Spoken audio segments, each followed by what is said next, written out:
Welcome to Fractured Chaos. You know that moment when you look at someone you love, and you can't unsee the truth? I was 29, sitting at my my sister's kitchen table, sipping peppermint tea like everything was normal. The steam rising between us like all the words we couldn't say. The clock on the wall ticking so loud I wanted to smash it. When I found out, my grandfather was actually my father, and my mother was his 13-year-old daughter when he got her pregnant. The cup trembled in my hands, porcelain against bone. I remember thinking how fragile everything is, how easily things break, how quickly the story of your life can rewrite itself. And me, I'm the aftermath of a crime that my whole family decided to pretend never happened. A living, breathing secret, walking through the world with DNA that's knotted like a hangman's rope, carrying someone else's shame in my blood. But secrets have a shelf life, and ours expired the day I opened the wrong box in the attic. My grandmother died on a Monday. Quiet, peaceful, at home. The kind of death people call a blessing. I remember the funeral. Black umbrellas blooming like dark flowers in the rain. Family members I barely knew, whispering as I passed. The weight of my grandfather's hand on my shoulder. "You're the man of the family now, Sebastian." If only I'd known what that meant. But there was nothing peaceful about what came after. I was the one stuck cleaning out the attic.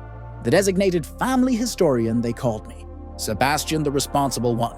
Sebastian who keeps the family stories. Sebastian who never asks difficult questions. My mother, Catherine, couldn't do it. "Too many memories," she said, voice cracking. I thought she meant grief. I was wrong. That attic was like a mausoleum.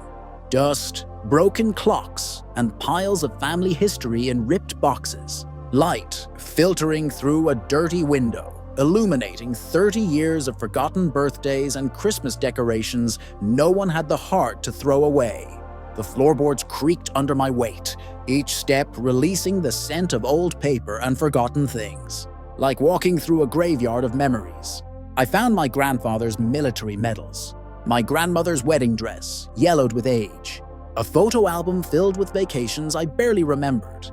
My mother's high school yearbook. The pages stuck together like it had been wet once. Ordinary things, normal things. The kind of things every family keeps.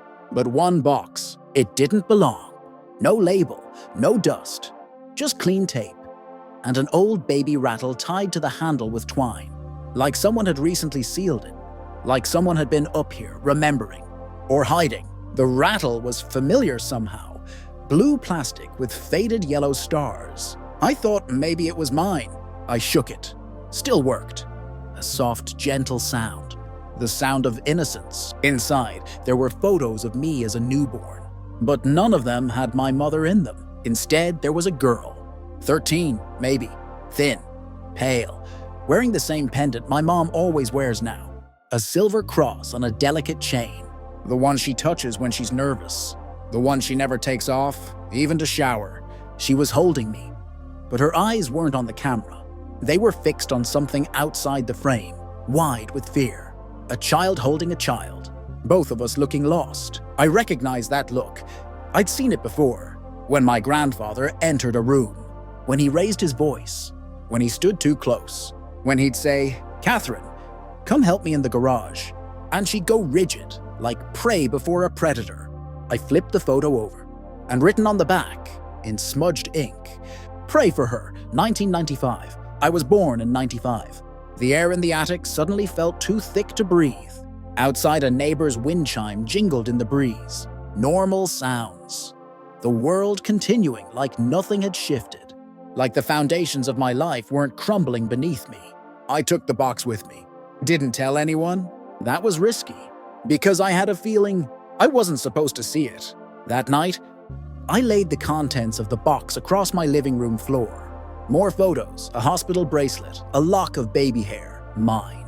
A journal with only 3 entries, all written in what looked like my grandmother's handwriting. March 18th, 1995. Catherine won't eat. The baby needs food. I've tried everything. Robert says she's being difficult on purpose. I don't know what to do anymore. April 2nd, 1995. Doctor says Catherine is severely depressed. Robert says she'll get over it. I don't believe him. I found her staring at the kitchen knives today. I've hidden them. God forgive me for what I've allowed to happen in this house. April 29th, 1995. Sebastian was born today. 7 lbs, 6 Oz. Catherine won't hold him. She says he looks like Robert.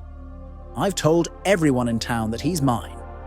The doctor agreed to put my name on the birth certificate. Robert says this is for the best. Is it? What kind of life will this child have born from such sin? Robert. My grandfather's name. I couldn't sleep. I started digging. Online records, family documents, anything. Each click, each search felt like disarming a bomb. Truth is dangerous that way. You never know when it might detonate. I pulled out the family Bible, the one with births and deaths, recorded back to 1902. My name was there. Sebastian Robert Caldwell, born April 29, 1995, listed as the son of Emily and Robert Caldwell. My grandparents. The page was wrinkled, like it had been wet and dried. Tears maybe, or someone trying to wash away the lie. That's when I pulled out my birth certificate. I'd seen it before, filing for a passport years ago, but I'd never really looked at it and noticed something off. The mother section listed my grandmother's name, not my mom's. I thought maybe it was a clerical error, but there were no hospital records under my mother's name, only under my grandmother's. And next to father, blank. I searched through old family photos. Found one from Christmas 1994. My mother, Catherine, was in it. She would have been around 6 months pregnant, but you couldn't tell. She was wearing a baggy sweater, her face gaunt, standing as far from my grandfather as possible. No one was looking at her, like she was a ghost. I called my uncle, my mother's brother, Jack, the family outcast, the one who moved 3 states away and only came back for funerals, the one who never looked my grandfather in the eye, the one who got drunk at every family gathering and called my grandfather a sanctimonious bastard. I always thought he was just bitter. Now I wonder if he was the only one brave enough to see the truth. He hesitated, then hung up after one word. Don't. That's when I knew. This wasn't just a mistake. It was a cover-up. I drove to my mother's house at midnight. The same house I grew up in. The house my grandfather bought them when I was 5, always close enough to check on us, always watching. My stepfather, the man I thought was my father, was out of town. Another business trip, always away. I wonder now if he knew, if all those trips were just escapes. Rain sliced through my headlights as I pulled into the driveway. The porch light was on. She was waiting up. Maybe she knew this day would come. Maybe she'd been waiting for it her whole life. And I brought the box. She was standing at the sink when I got there, washing the same plate over and over, her hair pulled back, graying at the temples now. She looked so small, so ordinary, so broken. I didn't even say hi, just dropped the box on the table and said, "Who is she?"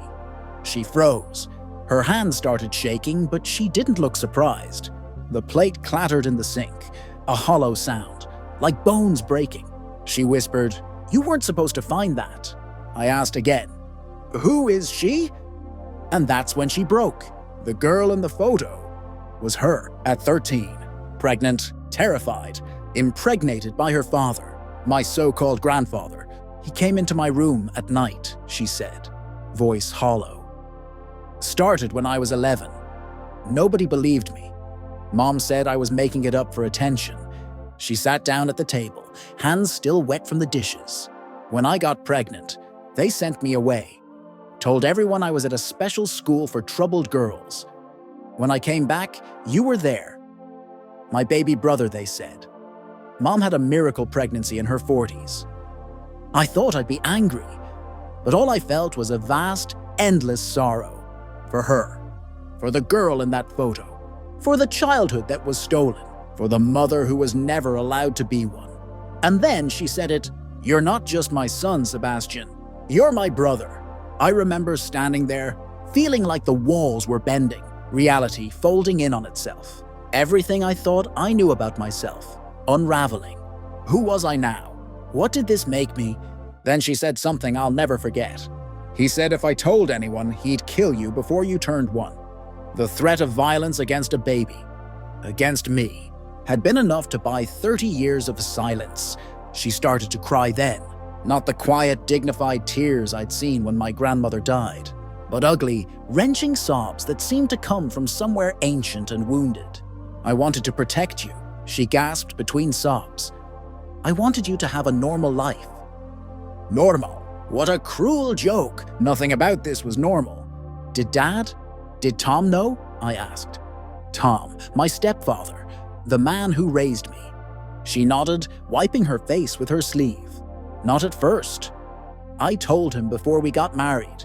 He said it didn't matter, that you were innocent. Innocent. But was I? I carried the blood of a monster. What did that make me? I left, got in my car and drove for hours. Rain hammering the windshield. Wipers keeping time with my racing heart. Didn't answer calls. Didn't tell anyone where I was going.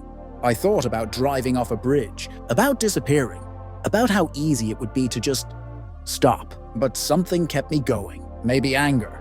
Maybe the need for answers. Maybe just the pure animal instinct to survive. Ended up at the house my grandfather left me in his will. An old farmhouse on the 20 acres. The golden boy's inheritance, my cousins called it. The favorite grandson. His pride and joy.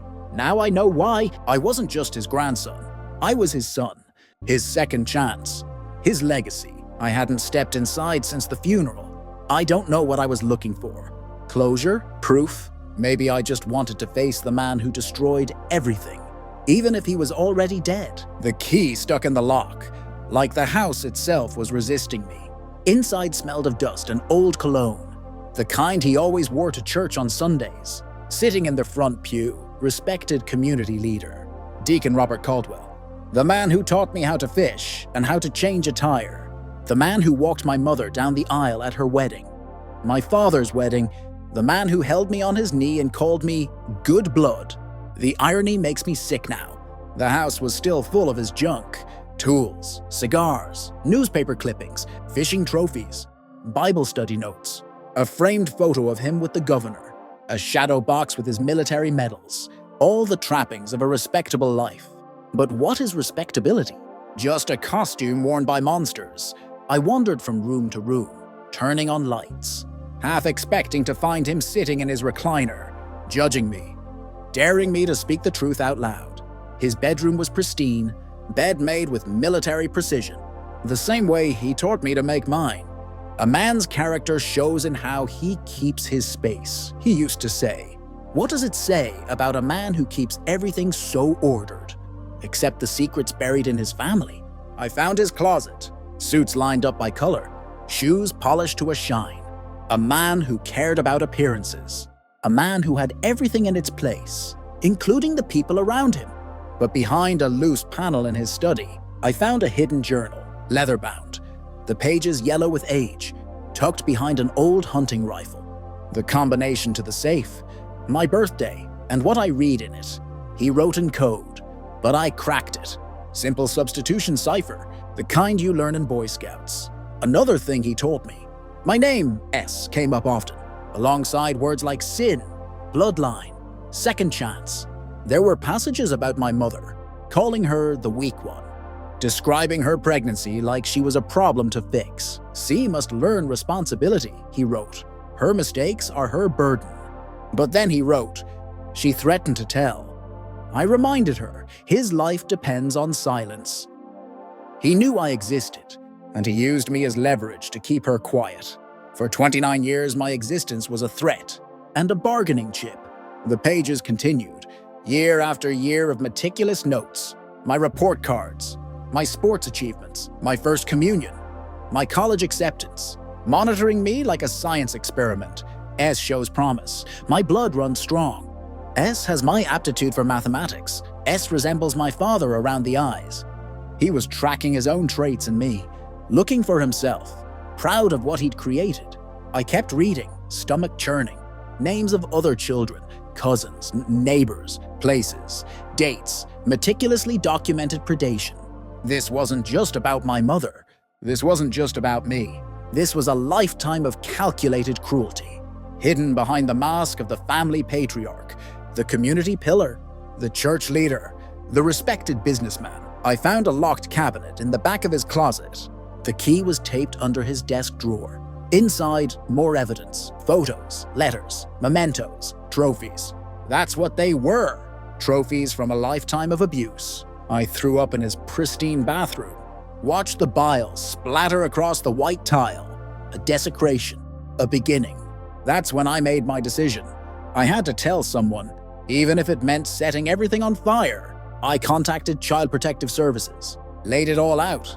The photos, the journal, the birth certificate. I gave them names. Every child mentioned in that journal. Every location, every date. The woman on the phone asked if I was in immediate danger. I laughed. How do you explain that the danger has been over for decades? And also that it will never be over? Yeah, I was grown, but this wasn't about me anymore. This was about every other kid who might have been around him, family or not. The caseworker, Elaine, had kind eyes and hands that never stopped moving. Taking notes, organizing files, building a case. She'd seen this before. That's what broke me. The routine nature of her questions. The forms already designed for stories like mine. "Do you have siblings?" she asked. I didn't know how to answer. "I'm an only child," I said, then corrected myself. At least that's what I thought. When she asked about my mother, I hesitated. "She's complicated." "Most survivors are," Elaine replied, not looking up from her notes. "Survivors? Is that what my mother was? A survivor?" It seemed like such an inadequate word for someone who had lived through hell. Turns out, I wasn't the only one. There were whispers. Other kids in the family who never came around anymore. People who moved away and never looked back. Cousins who drank too much at family gatherings just to make it through the day. And when the caseworker pulled me aside and said, "We believe he hurt others too," I felt free, because the truth didn't just belong to me anymore. It belonged to every victim still hiding in the dark. The investigation took months. Each new revelation, like another earthquake. Aftershocks that never seemed to end. My Aunt Sarah, Jack's wife, called me one night. "Jack tried to report him when we were first married," she said. "When he found out about Catherine, nobody believed him." She was crying on the phone. "He's been carrying this for so long. He blames himself for not doing more." I thought about all the times Uncle Jack had tried to take me camping, to get me away from my grandfather for a weekend. How my grandfather always found a reason to say no. How Jack would bring me books instead. Stories about brave kids fighting monsters. My cousin Eliza stopped taking my calls. Her husband left a voicemail. "You're tearing this family apart." As if the family wasn't already broken. As if silence was the same as healing. My stepfather, the man who raised me, who I thought was my father, moved out. Couldn't look me in the eye. "I didn't know at first," he kept saying. "I swear I didn't know. When your mother told me, I thought I could live with it. I thought I could pretend." I asked him why he stayed. "Because I loved her," he said simply. "And because I loved you. You were just a baby." I wanted to hate him for his silence, for his complicity, but all I felt was pity. For the man who built his life on someone else's lies. But the hardest part, the people who did know, the ones who saw and stayed silent, the ones who chose comfort over courage. My grandmother's sister finally told the truth. We suspected, she admitted, but what could we do? He was so respected in the community, so powerful. No one would have believed us. As if respect should buy immunity. As if a man's reputation matters more than a child's safety. As if power is the same as goodness. At the family meeting, the one I called, half the chairs sat empty. But those who came, they needed to speak, to unburden themselves of secrets carried too long. My cousin Mark, 10 years older than me, broke down. "He took me fishing," he said. "Just the two of us." The same fishing trips I'd been on. The same cabin by the lake. The difference? Someone had protected me. My mother had made sure I was never alone with him. She couldn't save herself, but she had saved me. "I saw the way he looked at you," Mark told me later. "Like you were special, protected." I was jealous. Now I understand. I wasn't protected because I was loved. I was protected because I was evidence. My grandfather couldn't risk hurting me, couldn't risk questions, couldn't risk anyone noticing the resemblance between us. So he hurt others instead. I've spent a year rebuilding my life from the ground up, learning who I am when everything I thought I knew was a lie. I found a therapist who specializes in trauma, Dr. Lillian Chen. She doesn't flinch when I talk about DNA, about nature versus nurture, about the fear that keeps me up at night, that somewhere in my genes, his violence lives on. Evil isn't hereditary, she tells me. Cruelty is a choice, not a destiny. I want to believe her. I've learned about epigenetics, about how trauma changes DNA, how it can be passed down through generations, how the body remembers what the mind tries to forget. Perhaps that explains the nightmares I've had since childhood, the ones where I'm trapped in a small, dark space, the ones where I'm screaming but no sound comes out. Maybe those were my mother's memories, encoded in my cells. Maybe I've been carrying her pain since before I was born. My sister, is in therapy too. She's slowly learning how to live for herself, not just survive. I visit her every Sunday. We don't talk about him. Instead, we talk about her dreams, the ones she set aside at 13. She's taking community college classes now. Art history, her favorite. Last week, she showed me a painting she made, a small dark figure standing in a shaft of light. "That's me," she said, finally getting out of the shadows. I changed my last name, not out of shame, but because I'm not carrying his name one more damn day. I chose my grandmother's maiden name, Wilson. Sebastian Wilson, a name with no history attached, a name I can make mean something new. I've been tested for everything, every genetic disorder, every predisposition, looking for answers in my blood, looking for reassurance that I'm not like him. The genetic counselor was kind. "DNA is just a blueprint," she said, "not a sentence." And me, I'm still rebuilding, still learning how to look in the mirror and love the man I see, even if he was born from something monstrous. There are days when I hate the shape of my hands, when I see him in my reflection, when I wonder if evil lives in genes. But my therapist, Dr. Chen, reminds me, biology isn't destiny. Your DNA doesn't determine your humanity. You get to choose who you become. I'm trying to believe her. The house he left me, I sold it, used the money to start a foundation for survivors of family abuse. We offer counseling, legal aid, safe housing, a way out for those still trapped in silence. My Uncle Jack helps run it. After 30 years of estrangement, we're finding a way forward, building the family we should have had all along. Last month, I found a box of letters in storage. Letters my mother had written but never sent. To social services, to the police, to a local judge. Dated the year after I was born. She'd tried to tell. She'd tried to get help, but no one listened. In the final letter, she wrote, "If you won't help me, at least help my son. He deserves a life free from fear." Those words broke me open, because even then, even as a child herself, she was trying to protect me. 3 months ago, I met someone, Emma. She's a crisis counselor. We met at a fundraiser for the foundation. She knows everything. She doesn't look at me differently. Last week, she asked if I want children someday. The question used to terrify me. Now, I'm not sure, but I know this: if I ever have a child, they will never know fear in their own home. They will never carry secrets that don't belong to them. They will never doubt that they are loved. "You'd be a good father," Emma said. "How can you know that?" I asked. "Because you're asking the question," she replied. Some days I still dream about that attic, about the box with the baby rattle, about all the things we bury and hope will stay hidden. I keep that rattle now, not as a reminder of what happened, but as a promise of what won't happen again. Not on my watch. But the real truth: sometimes family isn't sacred. Sometimes it's poison wrapped in tradition. Sometimes the people who should protect you are the ones who cause the most harm. And the most radical thing you can do is walk away from the fire and not look back, is to say the thing no one wants to hear, is to shatter the silence, even when it costs you everything. Because on the other side of that broken silence, that's where healing begins. Last week, I spoke at a survivors group. 30 people, all carrying stories like mine, all learning how to live in the aftermath. An older woman sat in the back, hands twisted in her lap like gnarled roots. She hadn't spoken in the 6 months she'd been coming, the facilitator told me. But when I finished speaking, she stood up, tears streaming down her face, and she said 6 words that changed everything. "Thank you for making me brave." That night, she told her story for the first time.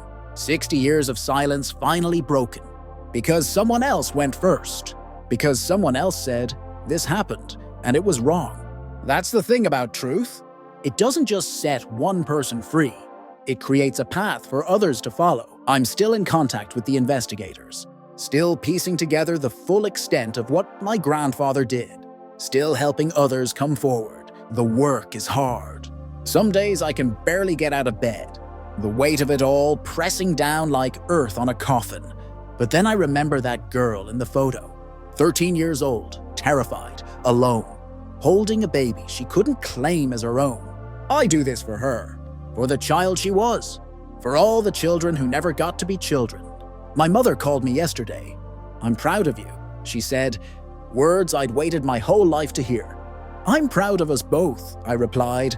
2 survivors making our way back to the light, learning how to live with the truth, learning how to love without fear. So here I am, in the aftermath, still standing, still human, still worthy of love, and finally, free, not just from him, but from the silence that protected him, from the lies that gave him power, from the shame that was never mine to carry.